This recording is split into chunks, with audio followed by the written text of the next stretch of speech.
Hey everyone, so if you're getting ready for that B1 German exam or you just want to follow the news, you absolutely have to be able to talk about the economy. Today, we're going to build up your vocabulary for die Wirtschaft, starting with the words you just can't do without. Let's jump right in. Okay, let's start with the big one, the most important word of all, die Wirtschaft. Let's get that pronunciation right. It's die Wirtschaft. Say it with me, die Wirtschaft. This one word, it covers the whole shebang. Everything from your local corner bakery to huge global companies. So, how do you describe something related to the economy? Well, you've got two fantastic options, wirtschaftlich and ökonomisch. Now, at the B1 level, you can pretty much use them interchangeably. But if you're curious, there's a tiny difference. Wirtschaftlich is often about practical stuff, like economic problems, while ökonomisch can be a bit more theoretical, like economic theories. For now, just remember, they're your go-to adjectives. So what exactly makes up an economy? You know, it's not just one big thing, it's actually split into different sectors. Let's break down these essential building blocks. Every economy really stands on a few main pillars. First up, you have die Industrie, which is all your manufacturing. Then there's der Handel, that's just trade and commerce. Die Dienstleistungen are services, and that's a huge category, from your hairstylist to your IT guy.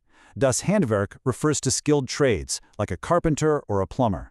And last but not least, the very foundation, die Landwirtschaft, agriculture.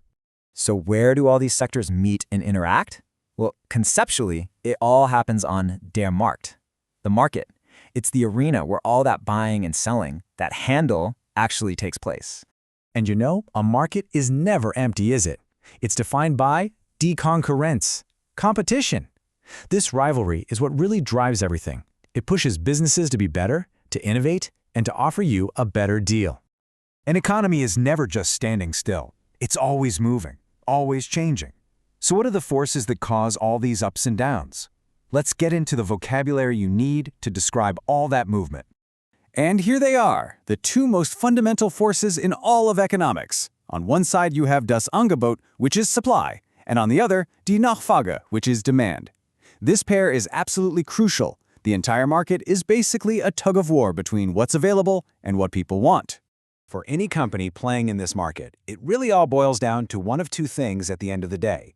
You either make a profit, der Gewinn, or you take a loss, der Verlust. You could say these two words are the ultimate scoreboard in the game of economics.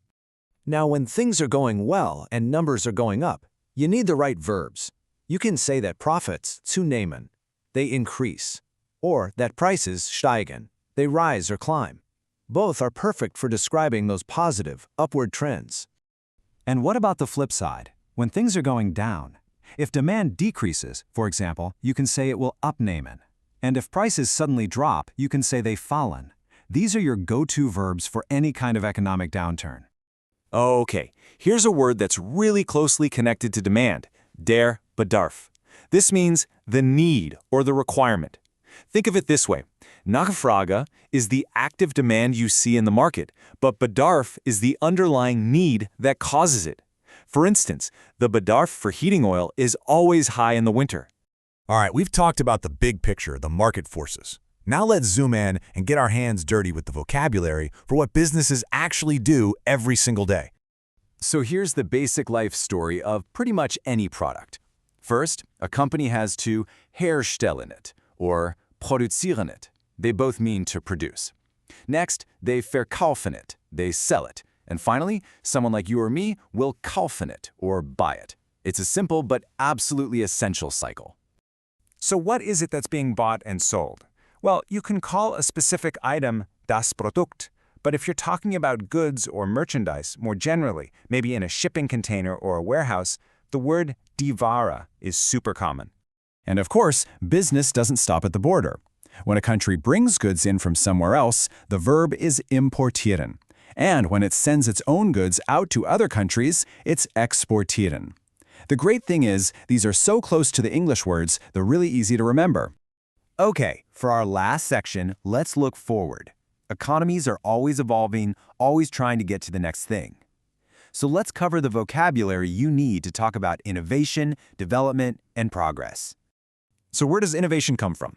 Well, the path usually starts with die Forschung, That's research.